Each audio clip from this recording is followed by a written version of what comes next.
Hello! హేమతో ముచ్చట్లు ఛానల్‌కి స్వాగతం. ఈరోజు నేను మీకు బీరకాయ టమాటో పచ్చడి ఎలా చేయాలో చూపిస్తాను. ముందుగా బీరకాయని సన్న చక్రాల్లాగా కట్ చేసుకోవాలి. 2 టమాటాలు తీసుకొని 4 ముక్కలుగా కట్ చేసుకోవాలి. ఇలా అన్ని కూరగాయలు కట్ చేసుకొని ఒక ప్లేట్‌లో పెట్టుకొని, ఇప్పుడు పొయ్యి మీద బాండీ పెట్టుకొని స్టవ్ వెలిగించుకోవాలి. పప్పు నూనె వేసుకొని ముందుగా పచ్చిమిరపకాయలు, తర్వాత రౌండ్‌గా కోసుకున్న బీరకాయ ముక్కలు, తర్వాత టమాటో. బీరకాయలో వాటర్ ఎక్కువ ఉంటుంది కదా! అందుకని త్వరగా మగ్గిపోతుంది. ఆ వాటర్ వల్ల టమాటో, పచ్చిమిరపకాయ కూడా తొందరగా మగ్గిపోతాయండి.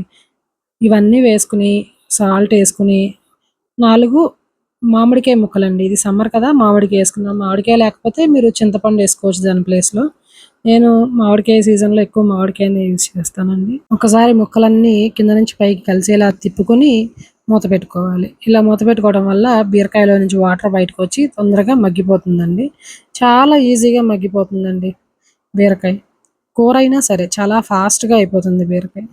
చూడండి ఇగో మగ్గిపోయింది. ఇంకొకసారి తిప్పుకొని స్టవ్ ఆఫ్ చేసుకోవాలండి. స్టవ్ ఆఫ్ చేసి వీటిని చల్లారనివ్వాలి. చల్లారినాక మనం మిక్సీలో వేసుకోవాలి. ఇప్పుడు చల్లారిపోయాక మిక్సీలోకి తీసుకోవాలండి. ఫస్ట్ ఇందులో ఉండే పచ్చిమిరపకాయలన్నీ తీసుకోవాలండి. ముందు పచ్చిమిరపకాయలు తీసుకొని అందులో కొంచెం జీలకర్ర, 4 వెల్లుల్లి రెబ్బలు, కొంచెం ఉప్పండి. ఉప్పు ఆల్రెడీ కొంచెం అందులో ఏసాం కదా! ఇక్కడ ఏసుకోకపోయినా పర్లేదు. లాస్ట్‌లో చూసి అడ్జస్ట్ చేసుకుందాం. ముందు పచ్చిమిరపకాయలు అవి మిక్సీ వేశాక అప్పుడు ఈ ముక్కలేసుకోవాలండి. లేదంటే మెత్తగా పేస్టల్లా అయిపోతాయి.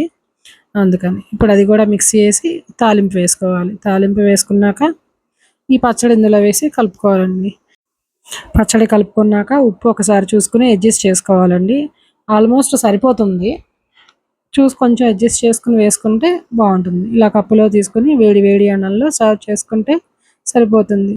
ఎంతో ఈజీగా చేసుకున్న ఈ బీరకాయ టమాటో పచ్చడి మీరు కూడా ట్రై చేసి ఎలా వచ్చిందో నాకు కామెంట్ చేయండి. Please like, share and subscribe.